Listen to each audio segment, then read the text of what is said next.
Бәйтерек холдингінің еншілес ұйымы Қазақстанның даму банкі несие өтініштерін қарап, сараптама жасау мерзімін 75 күнге дейін қысқартты. Енді ірі жобаларды қаржыландыру мәселесі 3 ай көлемінде шешілмек. Бұл туралы банктің төралқа төрағасы Болат Жәмішев хабарлады. Мұндай мүмкіндікке бизнес үдерістерге жүргізілген ірі құрылымдау жұмыстары арқасында қол жеткізілген. Ішкі жүйені жаңарту үшін Қазақстанның даму банкі Ernst & Young және McKinsey & Company халықаралық компаниялар консорциумының қызметіне жүгінген.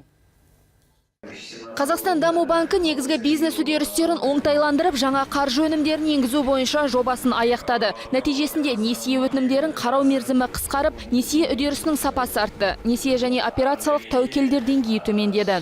Яғни бұған дейін клиенттер құжаттарын толық тапсырмай созбаққа салса, енді оған жол жоқ. Қарастыруға дайын емес жобалар кері қайтарылады. Клиент жобасының дайындығын сауалнамаға жауап беру арқылы өзі анықтайды. Яғни жетпей жатқан құжаттарын өзі түгендейді. Бұл бірінші этап. Бірінші этап өте бір аптаның ішінде өтеді. Екінші этап, оны кредитный анализ дейміз, ол уақытында құжаттардың бәрін тапсырса, банкіге 75 күнде өту тиіс.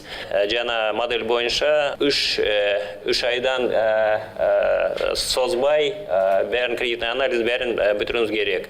Ірі жобаны 3-4 айда қарап болу үшін бизнес үдерістерін 70%-ға дейін автоматтандыру керек. Бұл бағытта Ernst & Young және McKinsey & Company халықаралық компаниялар консорциумымен жол картасы дайындалған. Процесса принятия кредитного. Несие бойынша шешім қабылдаудың нақты кезеңі бекітілді. Несие бойынша шешім қабылдау мерзімін 30%-ға дейін қысқарттық. Яғни 3 есе. Үрдістерді автоматтандыруды 30%-ға арттырамыз. Қазіргі ақпараттандыру 40%-дан 70%-ға дейін ұлғайтылады. Соңғы 2 жылда Қазақстан даму банкінің несиелік белсенділігі артты. Несиелік портфельдегі ұлттық валютамен берілген несиелер мөлшері 8 есеге ұлғайған. Төралқа төрағасының орынбасары Асқар Дастияровтың хабарлауынша, 2013 жылы көрсеткіш 78 миллиард болса, қазір теңгемен берілген несие 625 миллиард теңгеге дейін өскен. Енді клиентпен қарым-қатынастағы банк жұмыскерлерінің қызметтері нақтыланып, ішкі жұмыстар жаңартудан өткен кезде несиелендіру үрдісі қарқын ала түседі деп сенеді қаржы құрылымының өкілдері.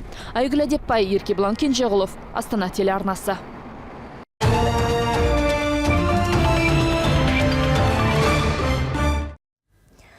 Жемқорлыққа жол берген үшін сотталған Қазақстанның экс-премьері Серік Ахметов кінәсін ішінара мойындайды.